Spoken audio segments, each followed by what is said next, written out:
Mommytrack Daddy Whispers Podcast is now called Birth Agni Podcast.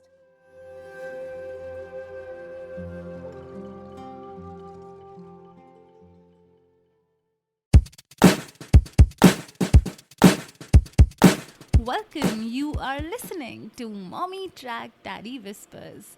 I'm your host Divya, and today in the second episode, we are going to talk about changes to expect in the dynamics of a family after childbirth. So, what is family dynamics? In my opinion, it is the interaction between different members of the family. I come from India, and a lot of Indian families have, on an average, of 4 to 8 people living together. We are 7. And every relationship that two people in a family share has a unique color, the tone of which changes from maybe light to dark to medium sometimes. And this change can feel very drastic and sudden after childbirth. With a baby in the house, relationships they start changing and reshaping in order to make space for the child. And one relationship that bears the strongest impact is that of a husband and a wife. Let me share my experiences of what the changes were, what we did to cope up with them, and how it felt like. Relationship with husband is what we're going to talk about now. Postpartum were testing times for my relationship, or rather, our relationship. As already discussed in the first episode, I was under postpartum depression. I used to be sleepless and my mind was not at peace. The days were fairly occupied, and it was the nights I remember were the most difficult. I used to wait for my husband to come back home. I used to feel lonely without him. There was a restless need for an unsaid support. And I received that from his presence. But I remember there were some nights that were distinctively rough. My problems? What were my problems? They were simple. The need to sleep. My husband was at a lack of sleep himself and would snore mostly. This disrupted my sleep. I tried to struggle through it. Sometimes I was able to manage, but sometimes it became exasperating. I used to go mad. I used to lie down on the floor. I used to go out of the room to try and sleep and be back with failure. I used to feel that time was ticking, and I knew that my baby would wake up and have a very short span of time to be able to sleep. So I used to go desperate to sleep. I had once banged my head against the wall. I sometimes would not be able to handle the baby amidst all the emotional uproar and physical uproar. I would fear I would harm the baby. I would fear that I would harm the baby when it cried, my ears full, and maybe put it back with a jerk. Just the way I handled myself. I was cynical in a way, raw and badly behaved. My husband witnessed all of that. He saw the rage. He did not say anything to me. He would silently pick me up from the floor, hug me when I cried out loud, even when I yelled back at him, and he was the recipient of most of my anger. The mornings were full of guilt from the previous night. It made me feel all the more insane and insecure. It distanced us in so many ways. He would go back to work before I woke up. He would be back late, and we hardly found time to discuss things out. Then there were so many other things, so many other topics consuming our conversations. How should we go about the baby is crying? How should we tackle the jaundice, the pee and the poop and the vomit, and so much more? Apart from these visibly scattered pieces in the puzzle of our relationship, there were many more that were hidden. I was obliviously testing the father in my husband. I guess even before he realized he had become one. While I believe all the experiences I mentioned before should not be considered unfair to him because this was parenting. And we were a part of this. We were in this together. But this thing that I was testing him unconsciously or rather subconsciously, I would consider that unfair to him. I believe I was. There were fears. I feared I may have to take care of the baby on my own. You know, in the way the conventional setting of parenthood works, where the mother nurtures and nurses and the father provides. I tried to fit him in my image of how I visualized we should parent our kid, and this added unnecessary pressure to our already burdened relationship. Our relationship was changing, and we needed to steer it in the right direction. Of course, we were in ruffled waters, and we had to keep going. To manage ourselves and give us time, we tried creating smaller rituals. First of all, it was easier to recognize that we were going through a phase, but we had to do something about it. So we started going for short walks post dinner, alone, leaving my daughter in the care of my mother. We were not able to maintain the frequency, but we tried our best still. These are some of the perks of living with family, some of the advantages rather, or I would say some of the beautiful things about living with a family, that you get to share the load together. So I was lucky in a way to be able to leave my daughter in the care of my mother and go out and take some time off with my husband.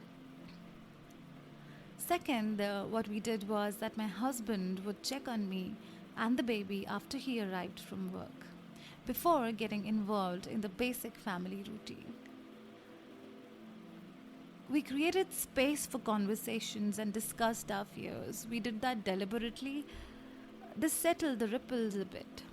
Another thing that we did was that actually happened to us was that our empathy towards each other increased. We were much more empathetic towards each other. Why? Because we were able to see the worst in ourselves. We were able to see that side of ourselves that we had not seen before. And we understood that it existed. It existed even in the most beautiful relationship that people call motherhood or mother and a father. And there were these little gestures, there were these little things that we did for each other. Like my husband used to massage my legs in the night for better sleep. I tried to burden him less with baby care sometimes when I used to think that he was much more tired from the work. These little things, these little understandings here and there helped us get back our bond together. These little gestures of love and support, somehow they compensated for the lack of physical expression of love in our relationship. Something we also discussed because this was needed. He read about the scientific aspect of it, and hence we kept walking together in our relationship even when we were not holding hands. And with time and the baby growing, things started becoming easier. The strength we gave each other through this time has only toughened our relationship. And have we gone back to how we were? No. And we will not. We have changed after the baby, and so has the way we look at each other. We still struggle to find time. We still struggle to find isolation, but we work on it together. A step by me sometimes, and a step by him sometimes keeps us going. And that movie, we'll definitely watch that movie sometime. Coming to the present times, our daughter is 15 months now. When we look back at the pictures from when she was born, it feels like the longest 15 months we've had, with so many memories, good and bad. We've shared so many firsts together. The first time we held her, the first time my husband put her to sleep, when we realized the functional aspect of human breast, the first time my husband cleaned her poop, I remember I asked him, "It isn't that smelly yet, right?" And he looked at me with grim dismissal.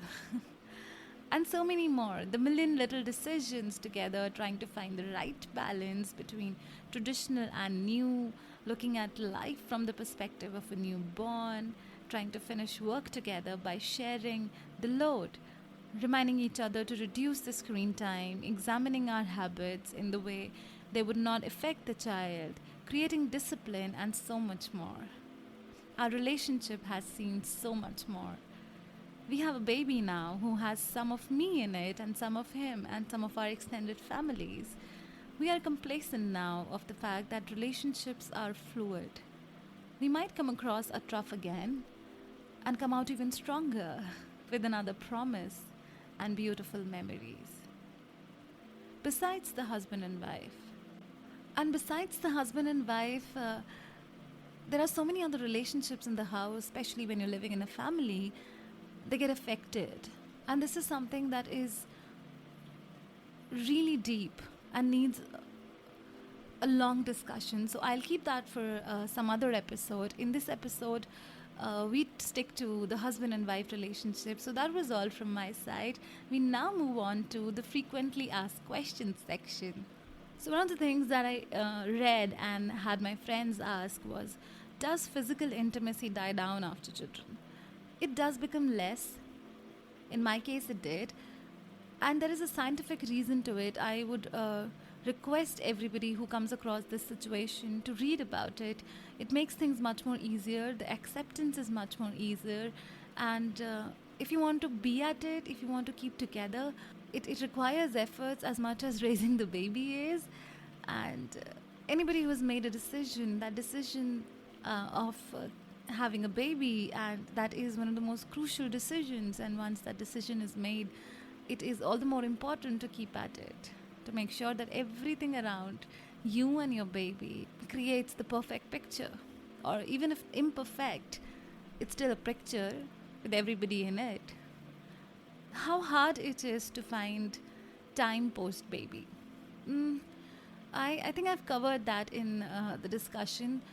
It is hard, it still is, and I think throughout it's gonna be difficult until a decade at least, until my daughter is on her own or independent enough to give us space. But it's worth the wait, and it's worth the time and energy. And when you get something after you really want it, you really want it bad, you make the most out of it. So that's the beauty of it. Do money matters play a role in the relationship after childbirth? I believe yes. We've not had some issues around it, but we've started discussing money matters much more. We've started designing our lives in a way that we think about money as well, because we have a baby to feed, and it's not just us, it's a baby, so we have to save for the baby. There's so many other things. We've decided to maybe keep a check at how much we spend in ways that we did not do before. So I think the perspective changes after having a baby. And yes, it's a positive part of having a baby, or a change that you'd expect. What could be some other things that help reduce arguments post childbirth and reduce work? This is one of the questions that I came across myself. This was one of the questions that I had for myself. How do I reduce work? How do I reduce the arguments with my husband over things that should not be as much important, but they are when you're living together? To answer this question, I would bring you to a setting wherein you're living in a house that is full of clutter. And if we live in a house for a very, very long time, it is bound to have a lot of things here and there, and it's very difficult to manage those things. So I think, uh, from the perspective of running a family with a baby, where the stuff that the baby needs keeps growing and growing with time, I believe it is important to declutter, and that would require additional time. So plan that. I believe if we plan decluttering the house in everyday life, our life becomes much more easy. Finding maybe a prescription is easier, finding that medicine is easier, finding your papers is easier, finding so many other things are easier related to your kid, related to yourself, and that makes life much more easier, smooth, and with less arguments for sure. So, those were the frequently asked questions. We are done with that section. Moving on to the fun parenting tip of the week. To explain the fun parenting tip of the week, I would go to last week when I was trying to clean one of my drawers, and I found a diary wherein I had a letter. A letter I had written to one of the radio channels when I was a kid, maybe in school, and I believe I must be 15 around that time. When I looked at that, I was like, it was a really long time back that I had written a letter.